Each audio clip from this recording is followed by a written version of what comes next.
একজন দায়িত্ববান মানুষ যখন নিজের থেকে দায়িত্ব পালন করেন তার পরিণতি কি হয় আপনি ভালো করে জানেন। আজকে চোখে আঙ্গুল দিয়ে আপনাদের দেখাবো আমি। একজন দায়িত্ববান মানুষ তার ডান হাত বা হাতের মানুষদের ভালো রাখার জন্য দুই হাতে ভর করে, যেমনটি করেছিল এই রাস্তা।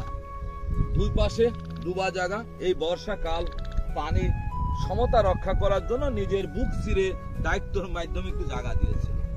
সেই জায়গা দিয়েছিল একটা কালভার্টে, সেই কালভার্টের সুযোগটা নিয়ে এখানে কেটে আরো বড় করেছে। পরিশেষ কি হয়েছে, তার দেহ আর প্রাণ আলাদা হয়ে গেছে, অর্থাৎ সে আলাদা হয়ে গেছে।